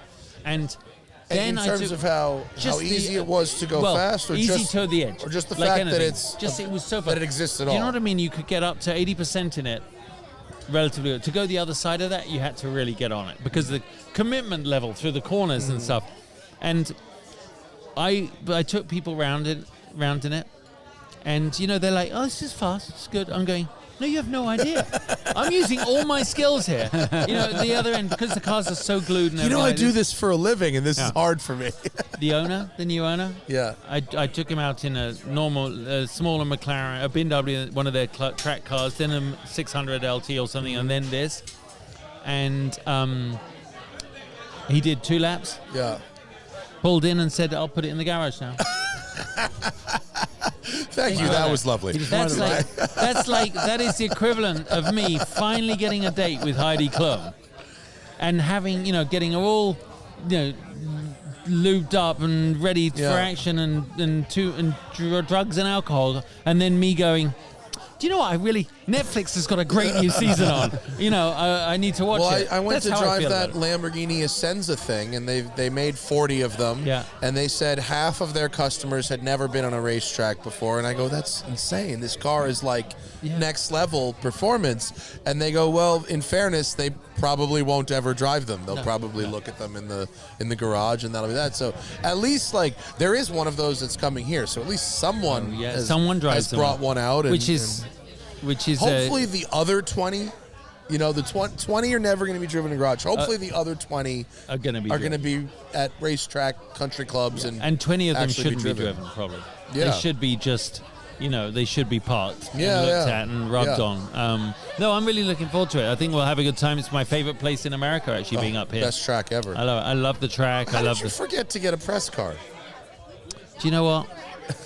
I was in St. Bart's the last week. That's how. Just That's how. On a wedding. You and Ben right now are like the tannest Englishmen. I know. We did. That's Ever. an oxymoron. Yeah. Ben walked up and it was like, "Where have you been? You look great." I just don't know how I messed up on a press car. My son reminded me the whole way up. So, do you want Randy? Should I get Randy? You want to go find Randy for us? Randy.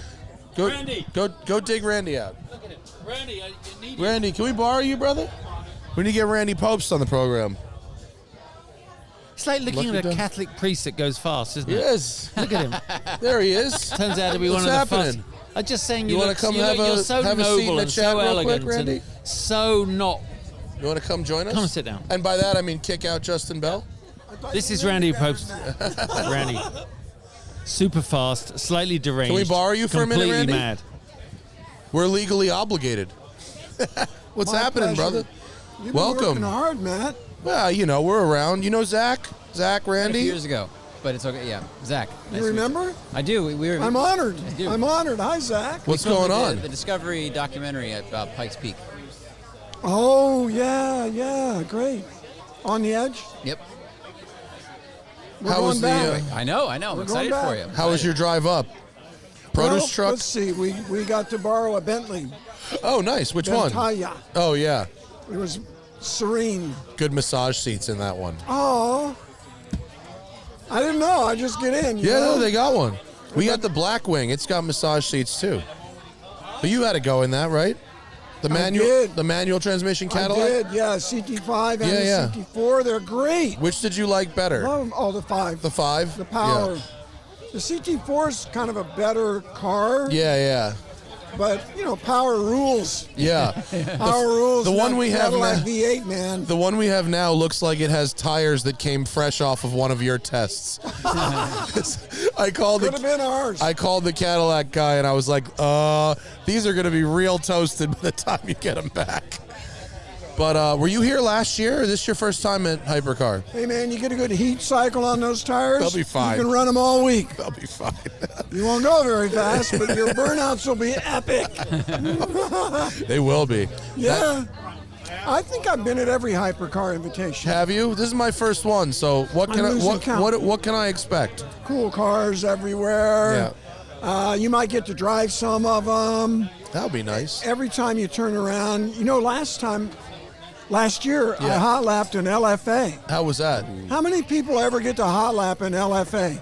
I did on the press launch actually at Las Vegas Motor Speedway in Yeah. like 2012 or 11. Yeah, that was a long It was time ago, man. awesome though. What were you, high school back I know, then? right? It was awesome. You're young. That car was so cool.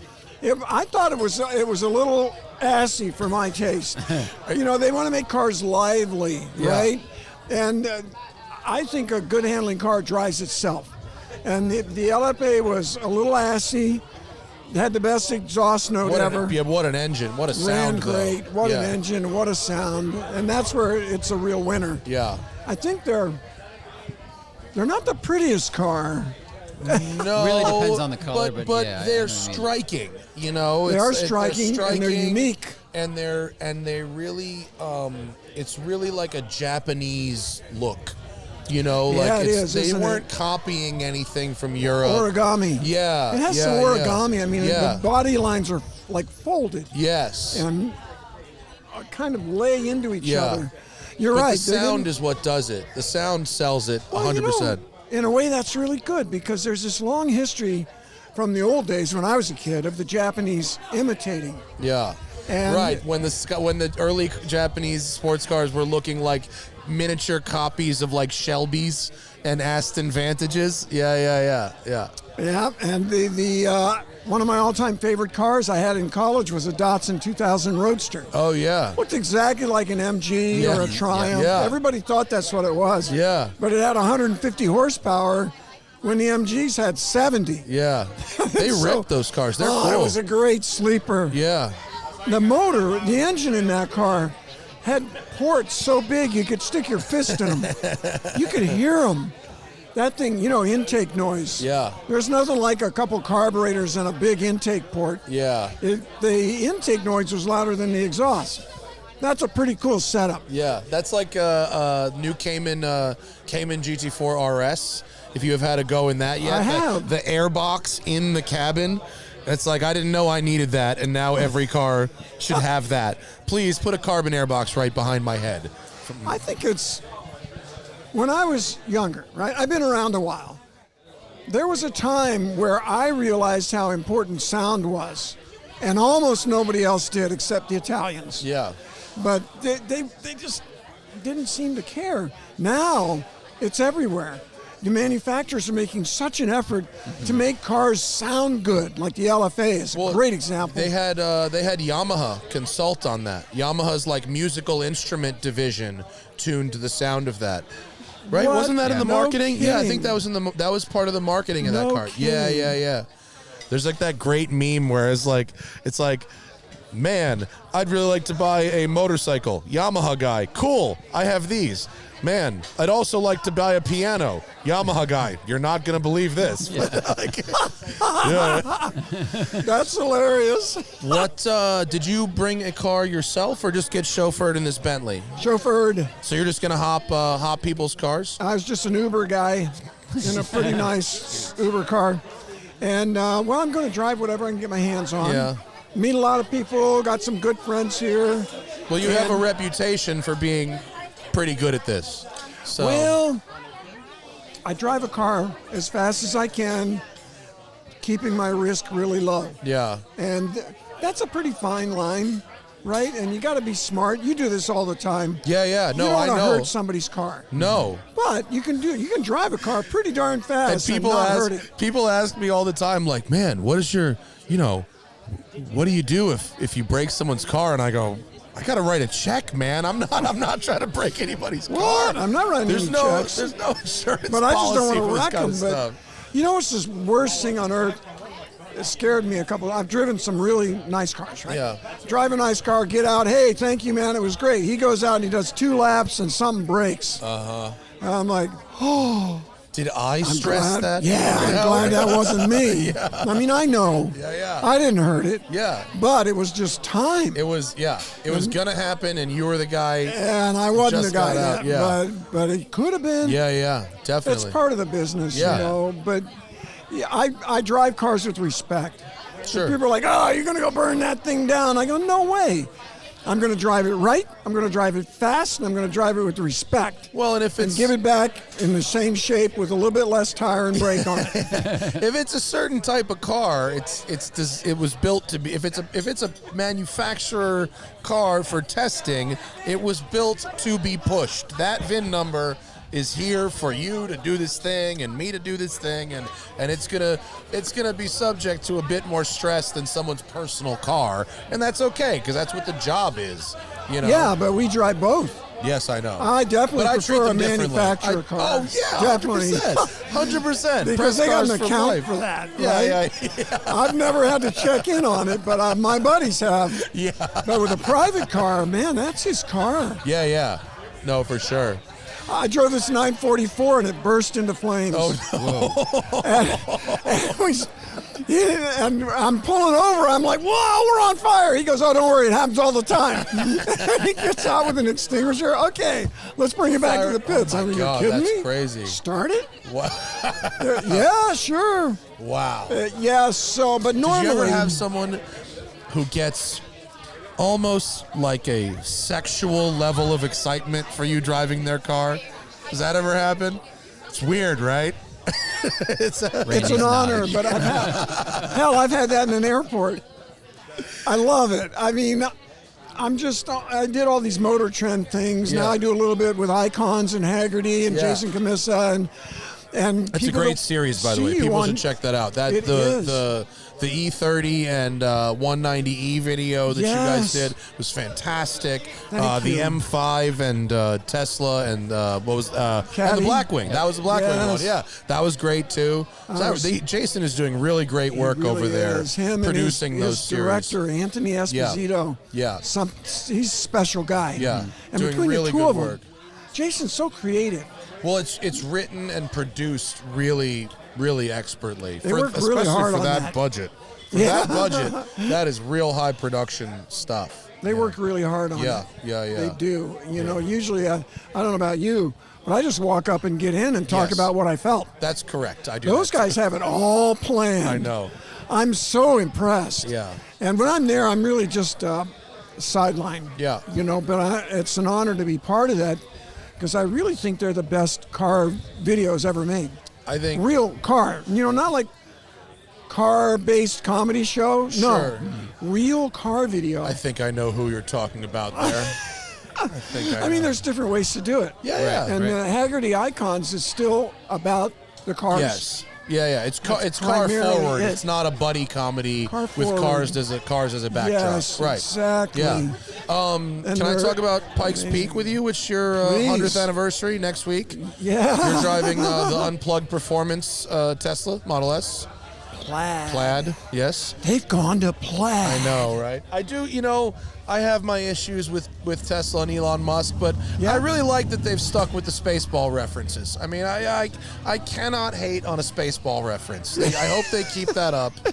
No problem at all with the Spaceball references. I had to go see the movie. Oh, you 'cause really? You I didn't didn't get the understand reference? how many of those, how far Tesla has gone with that. They really like the committed. ludicrous. Yeah, they really I committed. didn't know that was from the movie. Oh, that's hilarious.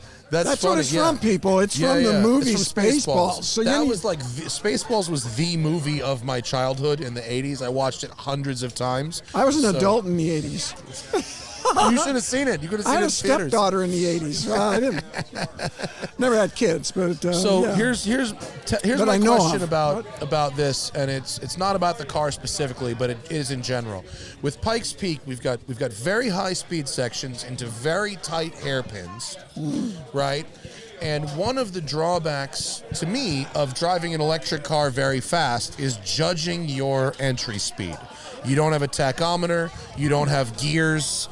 So how do you mentally prepare to judge your entry speed in an electric car somewhere as risky as Pikes Peak? I need to stop listening to guys like you because I never thought about it until this very moment. it has never occurred to me. But you're not the only guy who said that. No. Okay. But I've heard it from other drivers. And I haven't noticed. I feel the torque. Yeah. I see the world going by, and that's enough. Oh, okay. And the thing about the braking distance. Would you say the same thing about electric cars on a racetrack? Same thing? Yeah. Okay. All right. But the problem is the weight. Right. You know, you got a lot of weight to stop. Yeah. A lot of momentum. Yeah. Horsepower plus weight equals Yeah. heat. Yeah. And just momentum. You're really stopping something heavy. Yeah, it's a 5,000-pound car. It's a very heavy car. I Yeah. haven't driven real race cars very much. But What last do you mean? summer. Yes, you have. No, I mean Haven't like you? designed Formula cars. Oh, okay, yeah, like Or even, not prototypes. not a streetcar based race Right, car. right. Yeah. Streetcar-based cars are terrible compared to real race cars that are built ground up. Yeah. I got a friend who's been tracking, I forget, some sort of really good Corvette, all prepared, everything's right, turns faster times than anybody else, and they just bought a real race car. Yeah. Forget, it might be like a little radical Like a radical, prototype yeah. or Praga. I said, well, number one, it's going to answer every prayer you had about your own car. Yeah, number yeah, two, yeah. when you go back to that car, it's going to feel like a whale. Yeah. Because it is. Because your Corvette weighs 3,000 pounds. This other thing weighs 1,200 pounds. Yeah. People ask us all the time about which one of these high-performance street cars should I buy as a track toy, and the answer is none. Buy a race car. Just, spend whatever, 25 grand on a used race car and a trailer, and just there's your track toy, and it'll perform like a $200,000 or $300,000 street car, and be less stressed while doing it. Yeah. And not wear out stuff so fast. Yeah. And guess what? If you spin out in a 3,000-pound car, you go 500 feet. Right. If you spin out in a 1,000-pound car, you go 120 Yeah, feet. true. Wow. You might even stay on the surface. You might even stay on the surface. And if you go off at somewhere like Willow Springs, like, you're guaranteed to break something. You're not getting out of that one easy. Yeah, those drop-offs on the edge of the pavement. It didn't look that bad in the satellite photo. It looked all right. I don't know. It was like boulders and shit out there. Isn't that the truth? Oh my God. You don't want anybody going off ahead of you. Oh yeah. You'll get pelted. Yeah. You'll get pelted. So when you are doing Pikes Peak, do you need to do a lot of because we've been talking to Jonny. It's his first time. He's really amazing, the amount of prep. He's prepping. I should have. Yeah. I should have. And no, I didn't. And Really? This is my 8th time. Yeah. And I think I'm getting there, but I've got to be careful. Mm-hmm. I talk myself through the corners.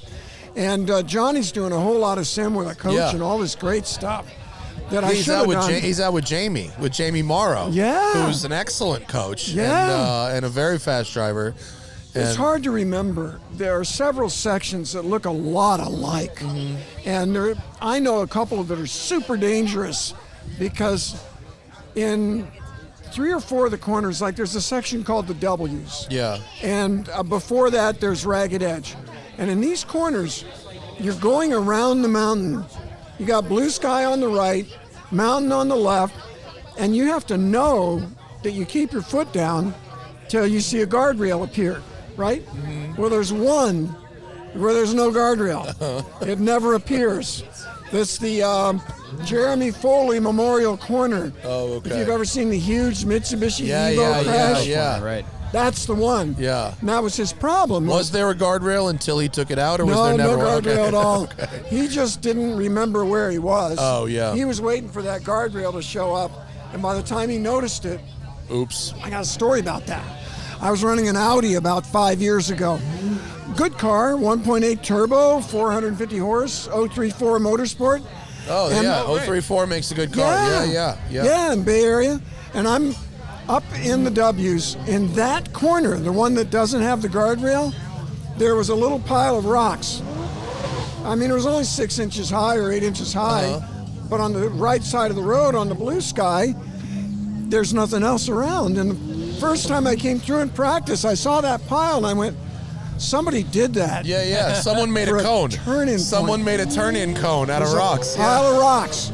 And I ran like 3 runs that way, and I was like, yeah, pile of rocks, turn in. This guy was on the ball. Yeah. Right? 4th run, I'm coming through there, and I think to myself, shouldn't I have seen that pile of rocks by now? Shit. Somebody went up there and kicked it over. Yes, on the blue sky side.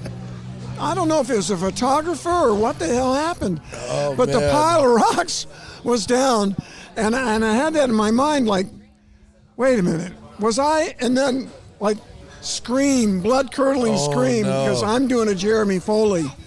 And I go to the brakes, and I slide all the way to the edge of the pavement and stop. I didn't stop, I almost did. Yeah. But it was that close Oh my God. to tumbling that thing off the mountain. So the moral of the story is don't trust impermanent. Don't Anything trust that any can move. movable. So here's what you got to do. You got to give us your video from practice, and we'll go out at like 1 a.m. while the road's open and make little piles of rocks for everybody. They're doing we'll just it. make little turning cones. People are still doing it. I'm sure. I don't pay any attention. I'm sure they are. That's got to be. I learned my lesson. That's got to be a fool's errand, paying attention to a temporary pile of rocks. Yeah. Yeah. And then after you get the last third of the, have you ever been up Pikes Peak? Like the road? as a tourist. Yeah. After the Devil's Playground, the way Pikes Peak works is you start at 9,000 feet and you kind of go across. Then you go up, real steep for a while to Devil's Playground. Well, now you're on a ridge. Now you go across this ridge. You're not really climbing until the very end. Yeah. Well, when you're going across that ridge, the turn, that's the fast section. That's when you've got exposure on both sides, right? Is that Not section? really. Okay, it's just the one side? Except for where I crashed the second time. That's why they put the wall there. Yeah, that's why they put the wall there. But it's fast. Yeah. And these long sweepers are very poorly defined. Everything looks the same. And so people are doing that. I see the little pile of rocks, and I'm like, oh, no. I do it by some in the distance. Yeah. Like you go around this corner until a mountain appears. Uh-huh. And I'm like, oh, now I can start to accelerate. It's a more permanent marker, right? Yeah, there's three of them like that. And, they're all a little different. Yeah. And the really dangerous one just tightens up, Yeah. right? You got a decreasing radius, 100-mile-an-hour sweeper. I hope to go 100 in our Tesla because we've tripled our aero downforce. Oh, okay. And we have real racing suspension this year in the Plaid. Uh-huh. Last year it was stock. Right? Yeah. It was reprogrammed. Mm-hmm. We were working with Bill Stein, and they did a great job. Was it the air? It wasn't the air suspension. It springs. was on the air springs? Air Oh, wow. springs. Yeah, wow. Yeah. Okay. And the damping was actually pretty good, but the springs just were not enough. Yeah. It was not capable of generating responding fast enough? The spring rate that we okay. needed. Couldn't be done with that system. Is there any interior left in that car? Do they take that out and put a cage and stuff? Well, the screen. Right. Yeah, you need that. But you need that. Yeah, you need need to to drive control the car. Yeah. But it's beautiful, and I remember the early on, like in the Audi and in the GTR. I did not know the road very well yet, even when I was racing, which is not good, and that's how I got in trouble. Yeah. And I thought of putting a GPS up Yeah. that would give me a little warning of what was coming. Sure. That would work for Is like it the allowed? rookies. I think it's allowed. I mean, I never asked. If I'm driving like a canyon road, I don't know. That's a very helpful thing to have. It is, isn't yeah, it? Yeah, Yeah. Even if I'm, within, if not the legal limit, the moral limit, and even if I'm not cutting double yellows, it's still a useful thing to have for sure. I like that moral limit. The moral limit. Yeah. I never cut a double yellow. No. If I wanted to drive straighter, I'd be on the effing interstate. Yeah. You know who cuts I like double it yellows, first. Randy? The fucking Leave 'em. English. Oh, the English. What? The British, they cut double kidding? yellows. Well, yeah. because a lot of their B roads have a single white line, Yeah. and you're kind of allowed to. It's because of how they grew up. It's not because of their DNA. And their B roads are so tiny Yeah. that it's almost like not cutting it's the just line. It's part of their culture. They can't help themselves. But I have to yell at the Englishmen when they come to the canyons to not cut the double yellows. Yeah, I like the corners. Yeah. I don't want to make them straight. No. What the hell? They're good. They're good. You know what the way else they the are. English like? You can back me up on this, maybe? Haggis. What? Oversteer. Oh, yeah. Have you Well, who noticed doesn't? Have I noticed? great. the street cars? Yeah. Like Jaguar, Yeah. Lotus, Help Me. They all Aston tend Martin. to they all Aston tend Martin. to be twitchy, Yeah. oversteery. Well, that's the Top Gear effect, right? They have airfields. That's because the English, they have more airfields turned into racetracks than anywhere else in the world per Except capita. maybe Florida. No, per capita, they really do. It's Yeah. most airfields turn into racetracks. So when you've got a runway as a corner exit, slide it. Who cares? What's the difference? It's got to look good on television. It's got to look good in Evo magazine. That's why. There was one Jaguar that handled beautifully.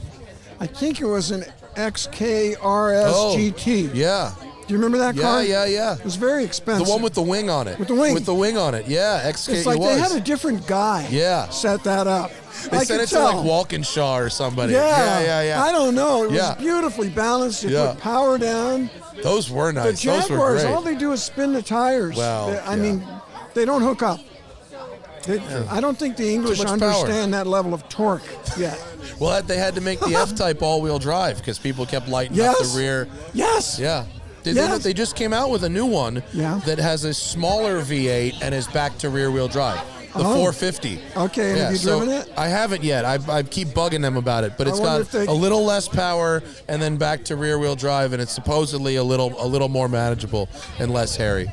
Yeah. It would just spin them. They didn't have traction. Yeah. And you can fix that. But it looked good on an airfield. Yeah. When Chris Harris had it, it looked great on an airfield. Yeah. I know. Yeah, epic. I know. It's all about the drift. Yeah. Have you seen this Valkyrie thing yet that Aston Martin is bringing out? No. You haven't seen it? Valkyrie? Valkyrie. Oh, Valkyrie. Yeah. Oh, yes. It looks like a prototype race car. It's 1,000 horsepower. I've and they're seen the selling pictures. them to people. Yes. Well, you know, that's what happens, right? The prototypes are the ultimate race cars in speed. Yeah. So if you take a street car and you want to make it faster and faster and faster, what happens? You end up It there. becomes more and more like a prototype. And Yeah. they are kind of on the leading extreme edge of that right now, aren't they? $4 million, 1,000 horsepower, 2,500 pounds, and all it takes is money. That's it. Just show up and you buy it. Dude, 1,000 horsepower isn't even expensive anymore. I know. The technology is so good. I know. You can make that The Tesla Plaid's 1,000 horsepower. 1,000 horsepower Yeah, electric. the Lucid Air is 1,100 horsepower. You could buy a fucking pickup truck with almost 1,000 horsepower right now. Rivian. You driven a Rivian? It's cool, isn't it? Rivian. You tried one yet? You know where the name? I have. It's cool, isn't it? I have, but I was in their driving event. Oh, okay. It was funny. I did this thing called Holly High Voltage last right. year. Yeah, You yeah. hear about that? Yeah. An electric car event. Yeah. And just pure coincidence, Rivian was there on the other side of Sonoma with a whole track set up for just a ride and drive customer experience. Really says something that they're renting Sonoma to show off a pickup truck. Somebody's got some money behind that. And they were really good. They were powerful, and and they've got that horse was super good. trick suspension that Yeah. McLaren uses with Yeah. the no sway bar thing. Right. Yeah, Trick. really neat stuff. And I like them because the Rivian is actually named after my old hometown. Oh, I used to live in Florida, in Melbourne, Florida, on the Space Coast, and there was a lagoon between the mainland and the beach side. That was called the Indian River. Well, it turns out one of the honchos at Rivian lived there, and Rivian is from the Indian River. oh, That's I where didn't the know name that at came all. from. Oh, So it's connected to my ancient history. How weird. That's where I went to high school. It's a cool, it's a good name, actually. I think the name works. It's Yeah. nice. Naming stuff is really hard. Yeah. Coming up with a word that's like not trademarked in different countries, it's actually very, very difficult. It doesn't sound too weird, and an American can look at it and say it. Yeah. Yeah. That's a high priority. Right, in the old days, there was a Mercury Mercure, Yes, the Mercury. and an American would look at that and like, what? What is that? What? And then it wasn't just that you had the manufacturer name Mercure was stupid, and then the model name, the XR4 Ti, it was Yeah. like it doesn't even. It's like, do I pronounce that like a word? What is that? Yes. Like, that was naming schemes gone horribly wrong. I felt bad for the Koreans. Like, one of the first Korean brands to come to this country was Daewoo. Daewoo, yeah. Daewoo. I mean, nobody ever sat them down and said, you guys, Guys, it's terrible. Daewoo sounds really funny to an American. They're not gonna My take wife you sold seriously. those in college. Oh. They had like a thing where they were trying to get college students. It was almost like a Mary Kay or like a pyramid scheme where they tried to have college students like hawk them to their friends. And my wife was a Daewoo salesman. Look at that vet. That's beautiful. And sold like sold like 2 or 3 of those pieces of junk to her poor friends in college. Oh, wait a minute now. I can name models. There was Nubira. the little Laganza, one. the Laganza. Lanos was one. Oh, Lanos. The man, Lanos you're was the good. little hatchback. Yeah. I had a Lanos as a rent-a-car back in the day. And there's this race car guy, buddy of mine, who's too smart and too funny. And he knew I had a Daewoo rent-a-car. And he comes up all excited. He goes, "Where'd Daewoo go? Daewoo gone. Where'd Daewoo?" You said, did you lap it? No, I Yeah, was so you sitting right missed there. out. He just thought the name was You funny. missed out. I took one You of those on a did? race. I took one on a race. Yeah, it was a rental car. It was terrible. What? It was awful. I'm sure. How do you not? It was like one of those, the open lapping day before the cheap car endurance race. Yes. Get some sighting laps Yes. in. The best car for that was the Chevy Impala, the front wheel drive 6-cylinder one. Can't kill them. Not enough engine to burn up the brakes either. That's what I was going to say about the Lanos. Probably easy on the brakes because you can't get going fast enough to hurt them. Exactly. Oh man. Which Well, is look. the opposite of a Tesla Plaid, right? Yeah. Well, do you get the sort of optional ceramic brake thing they've got for? We've got some Unplugged Performance kit on it. Yeah. And so it works. I'll but it's tell you still what, Unplugged stressed at Performance Pikes does a Peak. nice job. I drove do. their I'm glad to Model hear you say 3, that. and that thing was razor sharp. I'm glad to hear you say that. Yeah, they do a nice job. And we've got real suspension on this Plaid this year. Cool. It's the real thing. And, And it was you know funny. where the road goes this time? Are you off book? Knock wood. I Well, if hope you've so. got the big screen, you could pull up the map. I got no room to talk. Just pull up the map on the whole screen. I could. That's yeah, what you I was can. thinking about a minute ago. Yeah. I'd probably just run that. You can. You definitely But I want to can. run the batteries with temperature Oh. indicators. Yeah. Because that's one of the biggest deals on electric cars, Right. or the ones I've run, is they get hot. Yep. Yeah. It's just like a short circuit. But in 14 miles, is that enough to smoke those batteries? It should make it through that. Is it really? I hope so. That It's tough of 14, huh? Well, they have It's trouble tough. cooling down at altitude as well because True. the heat exchangers are less effective. That makes sense. Yeah, the that air's makes so sense. thin. Yep. Yeah. And, well, I'm just relying on Unplugged to figure that out. Well, if you run out of juice, Zach and I are going to be there, and we have the F-150 Lightning, all right. which comes with an adapter to charge a Tesla. That's Ford. Ford has a fun little bit of trolling that they've done there, where they include a Tesla adapter with the Lightning, so that if you hilarious. have a dead Tesla, you can charge it with the truck. Park that at Devil's Playground. I know. We're And gonna I'll be, just pop in there and get a refresh. Yeah, we're gonna be making bacon, egg, and cheeses out of the bed of the Lightning. Yeah, That's what we're they got a doing. kitchen, right? Yeah, no, that's the Rivian has the built-in kitchen. Oh. We're just gonna buy induction burners and run them off the bed. Oh, okay. Yeah. But if you want a sandwich on the mountain, we got you covered. Last year we didn't get to go all the way up because it was so snowy at the top. They ran a short race. Yeah, right? yeah. Oh, I forgot that. Yeah. Only about 2/3 of the way. Oh, and that you'd must think be that would happen disappointing. all the time. But guess what? In 100 years, 4 times. So And last year was one of them. It's June. It's not. I wouldn't think it would happen all the time, but I guess I shouldn't be shocked at 14,000 When I feet. was there, which is 5 years ago, like they held the race. It started an hour later because they're like, we're waiting for ice to thaw at the top. Yes. I mean, they were scraping it and cutting Exactly. it away. Crazy. But yeah. And then the motorcycles were running back then. Oh yeah. So the motorcycles would go up there with the possibility of ice. No thanks. No thanks. No thank Well, and you. they don't run them anymore. Yeah, no, It just, after, it's too dangerous. Yeah. A couple of really good guys lost their lives. Yeah. They still do Isle of Man, though. I know. We were just talking about that with Justin. right how now, I insane. think. Yeah, it's going on Yeah. right now. I need to go watch it. I have to get over Yeah, there to me see it. too. It just seems wild to see in person.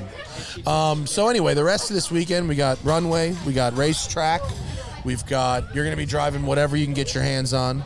I'm going to be driving a big fat Cadillac that's got way too much power. It's Oh, going are to be you? great. Oh, Yeah, I got a that's- Blackwing. It's going to be awesome. You know, that's one of the most fun cars. Oh, it's gonna be awesome. Rear drive, 680 horsepower or Yeah. whatever. Super sharp Stick steering. shift. It's going to be great. Good. Is that still the Alpha platform, or is that a new car? Oh boy, now you put me on the spot. I don't know. I should know this. I feel like I own an it Alpha is- platform Camaro, but it's getting kind of old. That might be a new animal. I think it's new, and someone's going to be screaming into their iPhone right now Yes. that I don't know this. Yes. But it is. Sorry. Sorry, whatever. or me. I whatever. should know this. You should know it too. Yes. Yeah.